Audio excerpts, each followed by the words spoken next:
Franz Joseph Haydn was another very famous composer.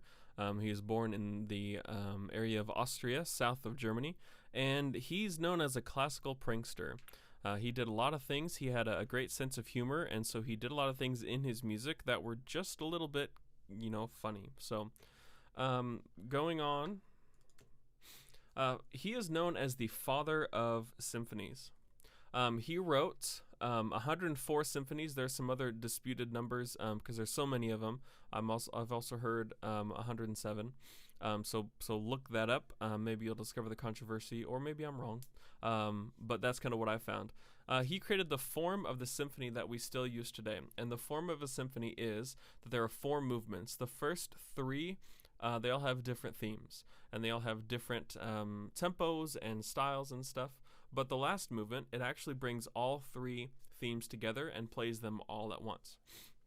And so that's basically the theme, or the just the form of a symphony that was used a lot after Haydn really solidified that form. And of course, as I mentioned, Haydn is also known for his humor. So he was born in Austria in the year 1732 in this village of Rohrau, which is on the it's kind of close to Vienna there. So you notice that German states are labeled on the map there. And back in the 1700s, the borders of these countries were very different from what they are today. German states were essentially just like little pockets of states, kind of like we have in the United States, except they weren't even really that united. They were just pretty much different.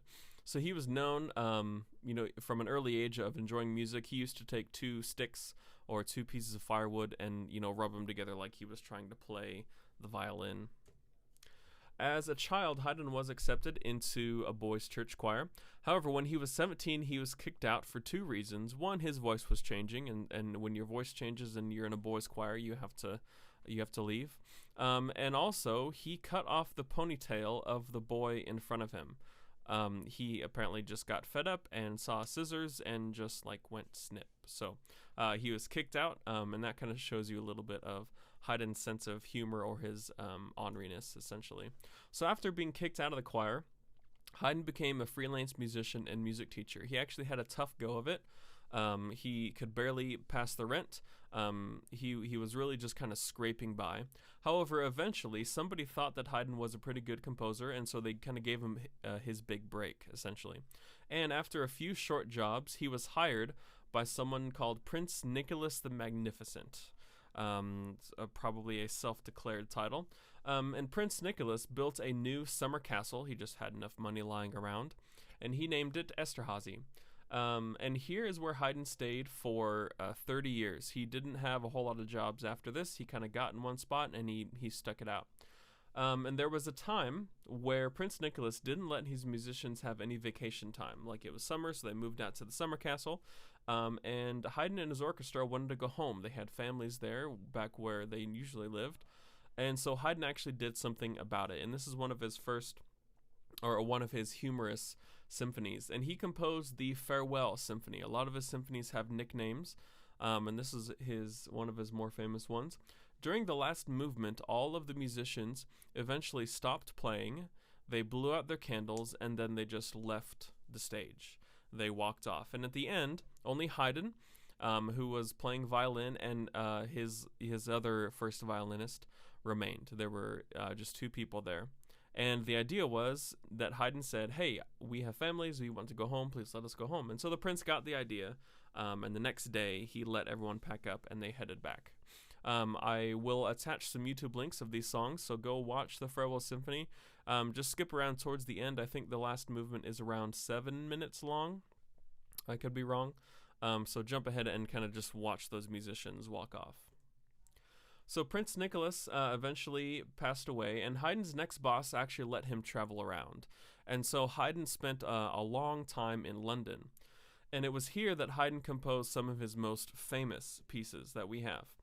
Here's just a manuscript of what something would look like once Haydn got his hands on it. You see his signature down there at the bottom right. I also like to point out that even great musicians struggled to write clefs. Like, there's not really a recognizable clef up there. The treble clef, if you know about this, it's also sometimes called the G clef because the little circle of that thing wraps around the G. And you can almost see the letter G up there in that treble clef. I got my mouse here. It kind of goes G right here. The bass clef is sometimes called the F clef, and there's like a little circle still around that F. So just an interesting manuscript of Haydn's that is a photocopy here. So another comical Haydn symphony is nicknamed the Surprise Symphony. And in the second movement, after a very quiet opening, a sudden forte chord jars the audience awake. And it's actually the second movement in that symphony. Again, go and watch that. You may have even heard the melody to this symphony somewhere else. So I'll attach YouTube link. Go watch that one as well. And another comical symphony is nicknamed the Drumroll Symphony. And it begins with, you guessed it, a drum roll.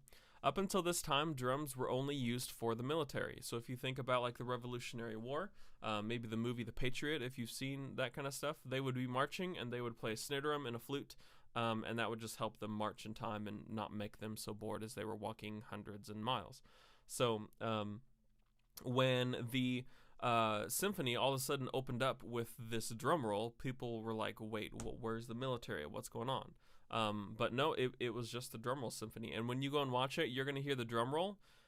It's just going to start and crescendo and then get louder, and then the symphony starts. Like, there's no musical reason why this starts with a drum roll other than Haydn just like, you know what, I'm going to start this with a drum roll. I don't know why it does that, but that's Haydn for you. He composed two very famous oratorios while in London as well.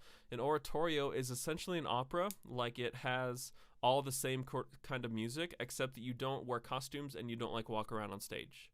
So it's like a musical if you would just like stand and sing the songs rather than be able to dance around and that kind of stuff. And it's a style of music. So two of Haydn's oratorios there are The Creation and The Seasons. The creation is meant to depict, of course, the creation of the world as described in the Bible. And it opens with just basically an octave C down in the low instruments. And C is like the most basic note or basic key signature because it has no sharps or flats. And so it's essentially the opening with just a very simple, the most basic thing, and then it crescendos and builds from there. It's really cool. I'd encourage you to go listen to the beginning of that if you have some time as well. Probably the most famous oratorio is not composed by Haydn, but actually Handel, which was the Messiah. It has the Hallelujah chorus and all that kind of stuff. You've probably heard of that as well. That's an oratorio. So Haydn grew to be old and frail. He actually lived to a very ripe old age of 77, which was not very common in those days. By 1802, he was actually physically unable to compose, which of course was very frustrating for him, but he was very comfortable in his old age. In 1808, there was a concert in his honor, and every famous musician alive at the time, including Beethoven, attended. Haydn is actually very well known, of course, in that time because he actually did teach and study with both Mozart and Beethoven.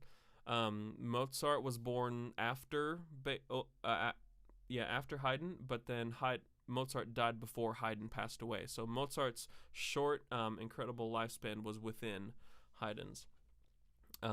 So Haydn was moved by this performance, but he was exhausted and he actually had to depart halfway through.